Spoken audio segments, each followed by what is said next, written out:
नमस्कार दोस्तों, success point के इस यूट्यूब चैनल में आप सभी का एक बार फिर से बहुत बहुत स्वागत है। और इकोनॉमिक्स की इस श्रृंखला में एक बार फिर से आज मैं आप लोगों के बीच एक दूसरे इम्पॉर्टेंट टॉपिक के साथ आया हूं।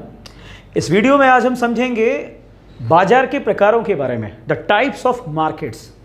मार्केट कितने प्रकार के होते हैं, उनमें क्या क्या फर्म्स और जो कंज्यूमर है उनके बीच में क्या रिलेशन होता है, उस कॉन्टेक्स्ट में बाजार के प्रकारों को आज हम समझने वाले हैं। तो उम्मीद करता हूं कि आप बने रहेंगे हमारे साथ पूरी वीडियो में और समझेंगे आज बाजार के प्रकारों को।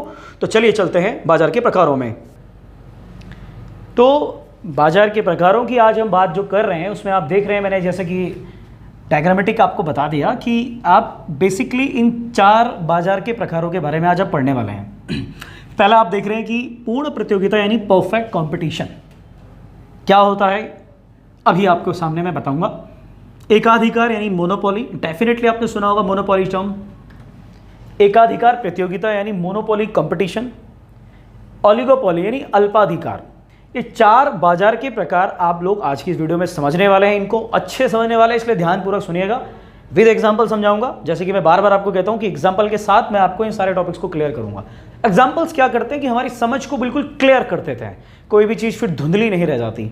और अगर हम किसी प्रिंसिपल या सिद्धांत को विद एग्जाम्पल समझने का प्रयास करते हैं तो उसकी सबसे बड़ी खासियत ये होती है कि वो फिर हमें याद नहीं रहता, वो याद रह जाता है, एसिमुलेट हो जाता है हमारे अंदर। सो विद एग्जाम्पल किसी भी सिद्धांत को हमें याद रखना चाहिए। वो सिर्फ ना सिर्फ इकोनॉमिक्स में करिए, हर सब्जेक्ट के साथ आप ऐसा करिए। तो बाजार के प्रकारों में अगर आप इन टर्मिनोलॉजीज को पकड़ेंगे तो आधी जान तो आप, आधा नॉलेज तो आपको इसी से समझ में आने लगेगा। अगर हम कहें परफेक्ट कंपटीशन, देखिए कंपटीशन का सीधा सा मतलब प्रतिस्पर्धा होता है। प्रतिस्पर्धा या प्रतियोगिता जहां पर एक ही चीज में, एक ही चीज को लेकर कई सारे लोग कॉम्पीट कर रहे हैं। स्थान लिमिटेड है, प्लेसेस आर लिमिटेड, लेकिन जो कैंडिडेट्स हैं वो बहुत सारे हैं, अनलिमिटेड हो सकते हैं। इसमें एग्जाम्पल के तौर पर ये ले लीजिए कि मार्केट में कंपटीशन, परफेक्ट कंपटीशन किसी पर्टिकुलर सेक्टर को ले लेते हैं जिसमें कि कई सारी कंपनियां उस सेक्टर में काम कर रही हैं। मैं आपको एक एग्जांपल से समझाता हूं। मान लीजिए गेहूं है, आटा है, हम लोग घर में आटा लेते हैं। आटा उत्पादन करने वाली बहुत सारी फर्म्स हैं, बहुत सारी मिल्स हैं, राइट। बहुत सारी कंपनियां हैं जो आटा पैदा कर रही हैं। तो इसका मतलब क्या है कि नंबर ऑफ फर्म्स क्या होंगी, नंबर ऑफ फर्म्स बहुत सारी होंगी, मोस्ट फर्म्स यानी बहुत अधिक फर्में होंगी, नंबर ऑफ फर्म्स बहुत ज़्यादा होंगी, पहली चीज़। दूसरी सबसे important cheese, number of firms बहुत ज़्यादा होने के कारण साथ साथ यहां पर जो प्रोडक्ट होगा, इन फर्म्स के द्वारा प्रोड्यूस किया जाने वाला जो प्रोडक्ट होगा वो बिल्कुल यूनिक होगा। या यूनिक ना भी कहूं तो मैं ये कह सकता हूं कि प्रोडक्ट सेम होगा। यूनिक अच्छा टर्म नहीं है यहां पर, इसको कह सकता हूं कि प्रोडक्ट सेम होगा यानी समान होगा। एग्जाम्पल के तौर पर जैसे मैंने लिखा आपको आटा, अब आटा तो गेहूं के आटे की मैं बात कर रहा हूं कि मान लो आटा मैंने लिखा तो ये प्रोडक्ट सेम है, एक आटे की रोटी की बात कर रहे हैं, लेकिन उसको उत्पादन करने वाली फर्म बहुत सारी हैं। तो यानी इस आटे को बेचने के लिए ये सारी की सारी फर्म्स आपस में एक दूसरे के साथ कॉम्पीट करेंगी। गेटिंग? कॉम्पीट करेंगे। जैसे मान लीजिए एग्जाम्पल के तौर पर आशीर्वाद का आटा है, शक्ति भोग का आटा है, पिल्सबरी का आटा है, पतंजलि का आटा है, ऐसे न जाने कितनी सारी कंपनियां आटा बना रही है, सब आटा ही बना रही हैं। तो कोई कंपनी ऐसा तो कह नहीं सकती कि मेरा आटा खाओ तो तुम खली की तरह बन जाओगे, या मेरा आटा खाओ तो तुम बहुत ज़्यादा मजबूत हो जाओगे, शक्तिशाली बन जाओगे। ऐसा कुछ नहीं है। एक ही चीज़ है, आटा है, रोटी खानी है। यानी एक ही प्रोडक्ट पर कई सारी फर्म जब कॉम्पीट कर रही हैं, मार्केट में अपना माल बेचना चाहती हैं, this is called perfect competition situation. Getting? तो कुल मिलाकर परफेक्ट कंपटीशन को अगर हम इकोनॉमी की डेफिनेशन दें, मैं यहां पर डेफिनेशन नहीं लिख पा रहा हूं पर मैं आपको अगर बताऊं, इकोनॉमी में सीधे तौर पर यह कहा जाता है परफेक्ट कंपटीशन के अंतर्गत कि एक ऐसी बाजार की एक ऐसी स्थिति जहां पर एक समरूप वस्तु के लिए कई सारे क्रेता विक्रेता आपस में प्रतिस्पर्धा करते हैं, और उस परिस्थिति को, उस सिचुएशन को हम परफेक्ट कंपटीशन की सिचुएशन कहते हैं। यह तो हो गई इसकी एक बात।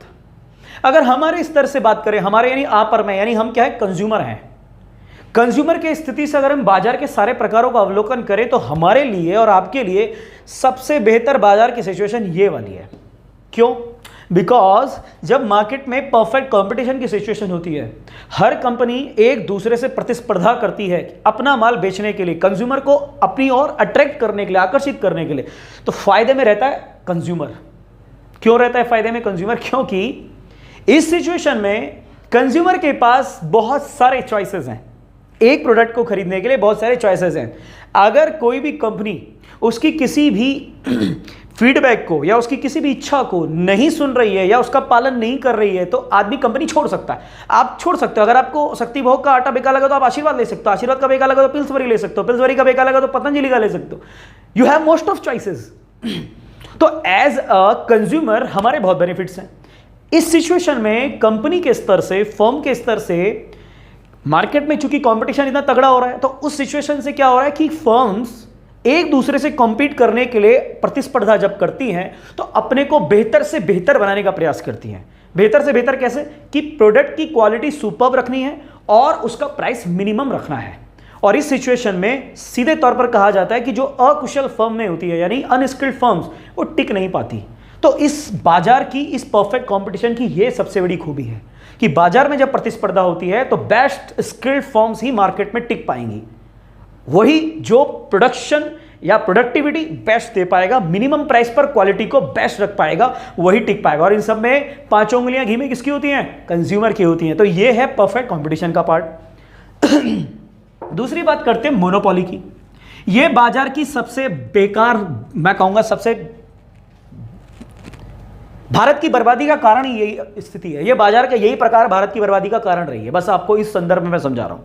आगे जब हम इंडियन इकोनॉमी को और अच्छे से क्लियर करेंगे तो देखेंगे इंडियन इकोनॉमी का scenario after independence till now, अब तक का सिचुएशन, तो आपको मालूम पड़ेगा कि भारत की बर्बादी का एक बहुत बड़ा कारण मोनोपोली रहा है। इकोनॉमिकली दृष्टिकोण से तो मैं इसे बर्बादी का कारण कह रहा हूं, लेकिन अगर हम सोशल और पॉलिटिकल भी जब इसको साथ पे जोड़ते पड़ेंगे तो फिर हम वहां पर थोड़ा नॉर्मलाइज कर देंगे कि भाई जरूरी भी था। तो वो उस चीज को याद रखेगा किस दिन, जब मैंने आपको कहा जब मैं इंडियन इकोनॉमी का सिनेरियो बताऊंगा आपको, इसलिए यहां पर इसे ढंग से समझिए। मोनोपोली में क्या होता है कि एक ही फर्म काम करती है। नंबर ऑफ फर्म्स क्या होगी? नंबर ऑफ फर्म्स की जगह नंबर ऑफ फर्म 1 होगी। Only one and only one. किसी एक पर्टिकुलर सेक्टर में एक ही कंपनी है, वही करेगी उसका प्रोडक्शन, उसके अलावा कोई नहीं। यानी जो प्रोडक्ट होगा वो यूनिक होगा। यूनिक का मतलब हो गया अद्वितीय। अद्वितीय हिंदी में एक बढ़िया शब्द है, यूनिक सही शब्द है इसके लिए। अद्वितीय का मतलब अद्वितीय, दूसरा कोई नहीं। यानी जो ये बनाएगी वही प्रोडक्ट है, उसके अलावा उस चीज का कोई दूसरा प्रोडक्ट आई नहीं। आपके मन में क्वेश्चन आ रहा होगा, सर ये मोनोपोली का कॉन्सेप्ट कोई है? अरे पहले के टाइम पीरियड में सोशलिज्म का जब पीक चल रहा था तो सब कुछ मोनोपोली होती थी। किसकी? गवर्नमेंट की। आज भी है। आज अगर आप देखेंगे मोनोपोली की एग्जांपल समझ लो कि आज अगर मोनोपोली आप देखते हैं तो मोनोपोली कहां है? रेलवे में। इसके अलावा मोनोपोली न्यूक्लियर साइंस में भी है, स्पेस टेक्नोलॉजी में भी है, बट मैं आपको भी एग्जांपल के तौर पर रेलवे, क्योंकि इससे आप लोगों का जुड़ाव सबसे ज्यादा है। तो रेलवे जो है आज गवर्नमेंट की मोनोपोली है। अब आप देखिए मोनोपोली होने के कारण कितना नुकसान है। आज भी आपको वर्ल्ड क्लास रेलवेज नहीं मिल पाते। आज भी आपको जो है रेलवे की जो टाइमिंग्स हैं या दुर्घटना है वो आपको देखने को मिलता है कि वर्ल्ड क्लास आज भी नहीं है। क्यों है? क्योंकि मोनोपोली है। अब इसमें भी प्रश्न बन सकता है कि सर ये मोनोपोली रेलवे क्यों है अभी तक, क्यों इसको प्राइवेटाइज नहीं किया गया, क्यों नहीं किया गया? देखिए सोशल जस्टिस का टॉपिक है, फिर वो विषयांतर ना हो जाए, इसलिए इसको मैं यहां पर नहीं कहूंगा। बट मैंने आपको एक एग्जांपल समझाने के लिए बताया कि मोनोपोली एक ऐसी चीज है जहां पर एक ही फर्म काम कर रही है एंड कंज्यूमर के पास कोई चॉइस नहीं है। You have no any choice. आपको अगर वो प्रोडक्ट लेना है तो आपके पास वही कंपनी है। अगर उसकी क्वालिटी बेकार है, क्वालिटी बेकार के साथ साथ अगर प्राइस भी ज़्यादा है, लेकिन अगर आपको लेना है, आपको चाहिए, वो रिक्वायरमेंट है, आपकी नीड है अगर आपकी, तो आपको उसी से लेना पड़ेगा। यहां पर कंज्यूमर का सबसे बड़ा नुकसान होता है। यानी कि अगर आपको ट्रेन से ही सफ़र करना है और आपको लगता है कि रेलवे से सफ़र करना आपको पसंद नहीं है, कोई टाइम टू टाइम यानी लेट हो रही है, टाइम टू टाइम नहीं काम कर रही है, आपका टाइम बहुत वेस्ट होने वाला है और आपको रेल से ही सफ़र करना है, आपको प्लेन में जाने में डर लगता है, तो आपके पास कोई चॉइस नहीं है, आप रेल से ही सफ़र करेंगे। तो यहां पर कंज्यूमर के रूप में आपका सबसे बड़ी क्षति यहीं पर होती है। और दूसरी सबसे बड़ी प्रॉब्लम क्या है यहां पर? बिकॉज यहां कंपटीशन नहीं है। और आप जानते हैं कि जब भी कंपटीशन नहीं होता तो क्वालिटी, स्किल्डनेस, ये सब चीज़ें भी कम हो जाती हैं। और जब कंपटीशन बढ़ता है तो अपने को जिंदा रखने के लिए, बाजार में टिकाए रखने के लिए ज़रूरी है बेहतर बेहतर बेहतर बने रहना।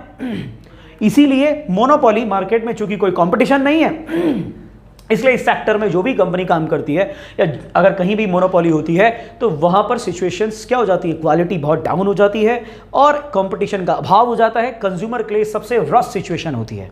तो मोनोपोली आपके समझ में आ गया होगा। यहां तक मैंने क्या कहा, फर्म एक होगी, प्रोडक्ट यूनिक होगा।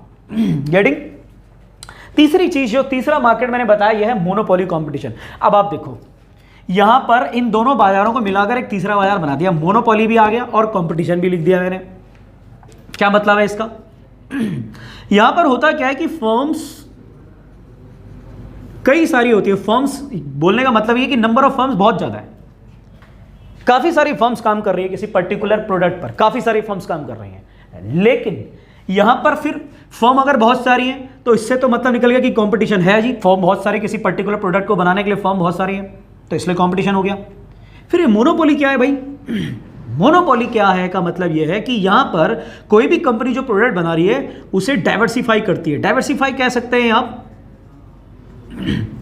या इसको हम हिंदी में विभेदित कहते हैं, विभेदित वस्तु। उदाहरण से समझाता हूं। मान लीजिए बाजार में नहाने के साबुन की हम बात करते हैं कि नहाने का साबुन बनाने वाली कंपनियां, ओके, एक बहुत ही कॉमन सा एग्जांपल दे रहा हूं जिससे डेली आप लोग भी जुड़े हुए हैं, डेली नीड्स की गुड बोल रहा हूं। नहाने के साबुन की मैं बात कर रहा हूं, ठीक है। अब नहाने का साबुन जो है वो बनाने के लिए बहुत सारी कंपनियां बाजार में, लेकिन फिर भी आपने एक बात नोटिस की होगी कि कुछ कंपनियों ने अपने नहाने के साबुन को बिल्कुल एक प्रकार से मोनोपोली कर रही है। लाइक आपने सुना होगा कि डेटॉल कहता है कि अगर आपको बैक्टीरिया फ्री रहना है तो डेटॉल का साबुन लगाओ, राइट। कोई कहता है, डव कहता है कि बिल्कुल कोमल और स्किन त्वचा चाहिए तो डव लगाओ। इसके अलावा सिंथॉल कहता है, या लाइफबॉय कहता है, लाइफबॉय है जहां तंदुरुस्ती है वहां, आप देखते हो उनकी टैगलाइंस। तो पर्टिकुलर प्रोडक्ट को लेकर कंपनियों ने अपनी मोनोपोली कायम की हुई है। जैसे मान लिया जाए कि अगर आप पेस्ट की बात करते हैं तो कोलगेट ने इतनी मोनोपोली कर दी है कि पेस्ट बनाने वाली बहुत सारी कंपनियां हैं, लेकिन कोलगेट ने ऐसे मोनोपोली कर दी कि आप अगर किसी से पूछेंगे भाई तूने कोलगेट कर लिया, चाहे वो डाबर लाल दंत मंजन करता है, लेकिन फिर भी आपके पूछे कोलगेट कर लिया, वो प्रोडक्ट का आप समझ रहे हैं कितना डाइवर्सिफिकेशन है। लाइक एक एग्जांपल और आपने देखा होगा कि मैगी एक खाने का एक आइटम है, लेकिन मैगी कंपनी का प्रोडक्ट है, नेस्ले कंपनी का प्रोडक्ट का नाम मैगी है। मैगी कुछ चीज नहीं, मैगी तो एक नूडल्स टाइप है, लेकिन हम इतना ज्यादा उससे जो है प्रभावित हो गए, उसकी मोनोपोली देखो ना, कि हम हर दूसरी चीज को भी कहते हैं कि ये मैगी है। जैसे एक नई कंपनी आई यप्पी, उसका भी नूडल्स आया, तो हम लोग मार्केट में सुनते हुए पाए गए लोगों की कि यप्पी वाली मैगी देना। आई थिंक आपको समझ रहा हो। तो मैगी ने आप देख रहे हैं ना किस तरह से बाजार में मोनोपोली कर रखी है अपनी। तो इस तरह से कंपटीशन तो है, लेकिन अपने अपने पर्टिकुलर गुड्स को लेकर बाजार में कंपनियां मोनोपोली कर देती हैं, इतना प्रचार प्रसार करके उसे ऐसा बना देती है कि आप उसी प्रोडक्ट से ही उस चीज को जानने लगते हैं। It is called monopoly competition. और इसीलिए इसको एक और चीज कहा जाता है, इसे कहते हैं हम लोग हिंदी में अपूर्ण प्रतियोगिता। भाई ऐसी कौन सी प्रतियोगिता जहां पर आपने अपना डंका पीटा हुआ है, तो प्रतियोगिता काहे की? यानी इनपरफेक्ट कंपटीशन, इनपरफेक्ट कंपटीशन। जैसे मान लिया जाए जंगल के कई सारे जानवरों को सबको हमने इकट्ठा किया और बोला कि इन सब में आप में प्रतियोगिता होती है, कि तैरने की प्रतियोगिता होगी, पेड़ में चढ़ने की प्रतियोगिता होगी, भागने की प्रतियोगिता होगी, सब प्रतियोगिता होगी।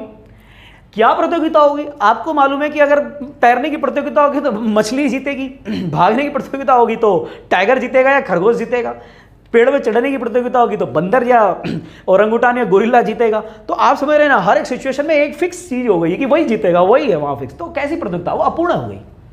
इक्वल लेवल पर सबको एक समान ट्रैक नहीं है, सबने अपने अपने मार्केट में अपने ट्रेंड डेवलप कर रखे, अपनी एक प्रोडक्ट की एक विल डेवलप कर दी है। सो दैट इस प्रकार का मार्केट आप देखते हैं, ज्यादातर मार्केट यही दिखता है ना।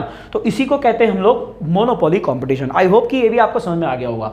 और अब लास्ट जो आपका है वो है अल्पाधिकार। ओलिगोपोली में फर्म्स कितनी होती है? देखो सब हर मार्केट में सबसे पहले हम ये जांचेंगे कि फर्म का नंबर कितना है।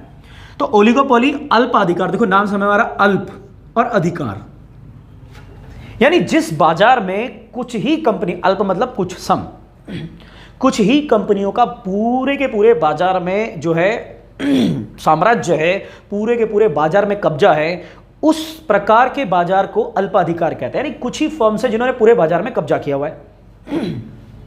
अब ऐसे सिचुएशन में ओलिगोपोली में मतलब नंबर ऑफ फर्म्स लगभग 2 to 9 या 2 से 10 के बीच में मैक्सिमम इतनी होती हैं, इससे ज़्यादा नहीं होती।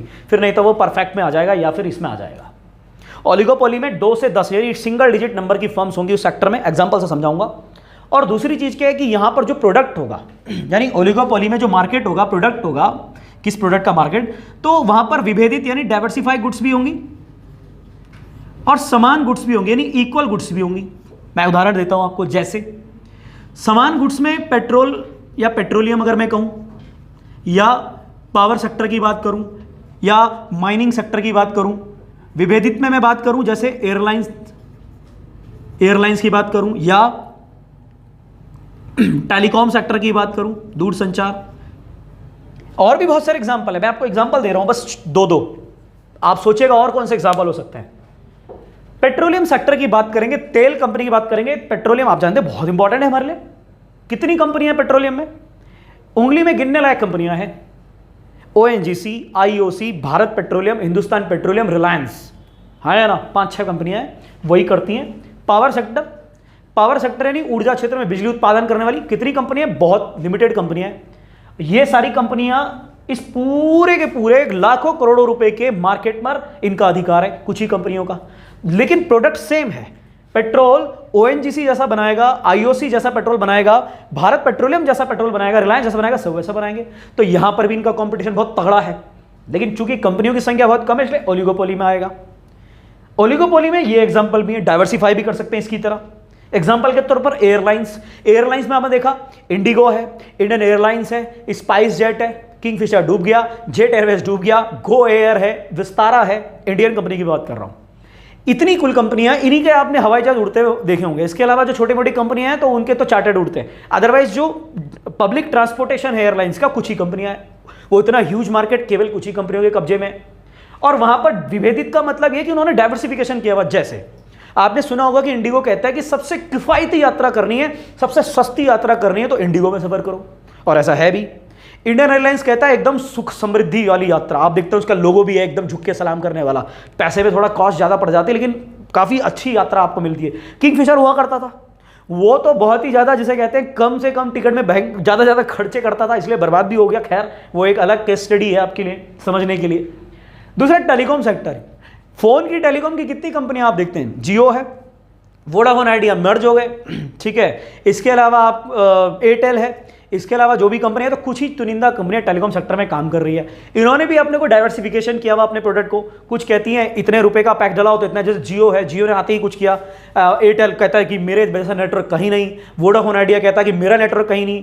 तो आप देखते हैं कि इस तरीके की विभेदित गुड्स के माध्यम से भी आप मार्केट में काम कर सकते हैं। लेकिन इन सेक्टर को ओलिगोपोली में रखने का मेन पर्पस क्या है, इकोनॉमिक्स क्या है, कि ये कुछ ही नंबर की फर्म्स हैं और इन कुछ ही फर्म्स के माध्यम से पूरे के पूरे सेक्टर में बिजनेस किया जाता है। तो ये बाजार के 4 प्रकार आपको समझ में आ गए होंगे। इनमें एक अंत में इन चारों के अलावा जो मैंने बोर्ड में लिखा उसके बारे में आपको बता देता हूं।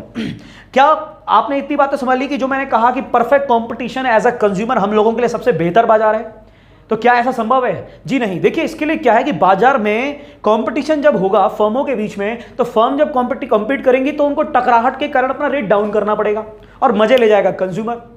गेटिंग? इससे बचने के लिए ये क्या करते हैं, आपस में एक समूह बना लेते हैं और आपस में समूह बनाकर एक रेट फिक्स कर देते हैं। यूनियन कहते हैं, अभी मैं इकोनॉमिक्स बताऊंगा, पहले मैं आपको एक कॉमन एग्जांपल दे रहा हूं। यूनियन बना लेते हैं और यूनियन बना के क्या लेते हैं कि भाई इससे नीचे कोई नहीं बेचेगा, और अगर इससे नीचे कोई भी हमारे बीच का बंदा बेचेगा तो हम उसे बाहर कर देंगे कमेटी से और फिर उसका बहिष्कार कर देंगे, उसे अपने साथ सामान लगाने भी नहीं देंगे, ना सामान बेचने देंगे। इस डर से क्या है कि सारे लोग मिलकर एक फिक्स प्राइस कर देते हैं।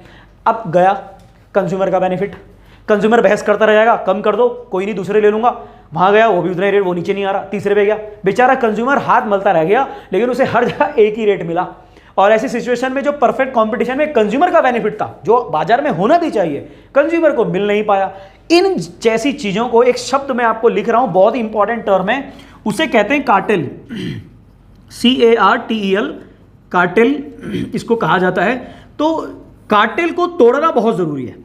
सरकार का यही एक बहुत बड़ा प्रयास रहता है। आप जानते हैं 2002 में कंपटीशन कमीशन ऑफ इंडिया का भी गठन हुआ है, ठीक है, CCI का मुख्य उद्देश्य यही है कि बाजार में कभी भी कार्टेल ना बनने हो पाए, क्योंकि अगर कार्टेल बनेंगे तो बाजार में जो है कंज्यूमर को बेनिफिट नहीं होने वाला, फिर बाजार का इंपॉर्टेंस खत्म हो जाएगा।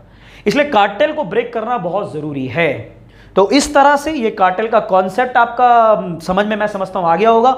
बाजार के चारों प्रकार आपको समझ में आ गए होंगे।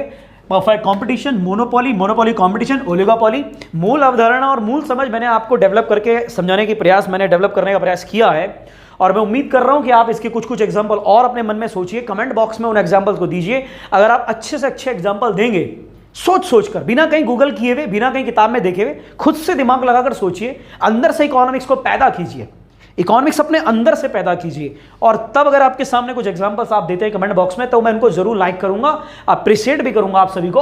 और थैंक यू सो मच। जैसा कि अगर इस वीडियो में आपको चीज़ें समझ में आई होंगी, लाइक जरूर करिएगा, अपने फ्रेंड्स के साथ शेयर जरूर करिएगा, और चैनल को सब्सक्राइब करना बिल्कुल मत भूलिएगा। तब तक के लिए बहुत बहुत धन्यवाद।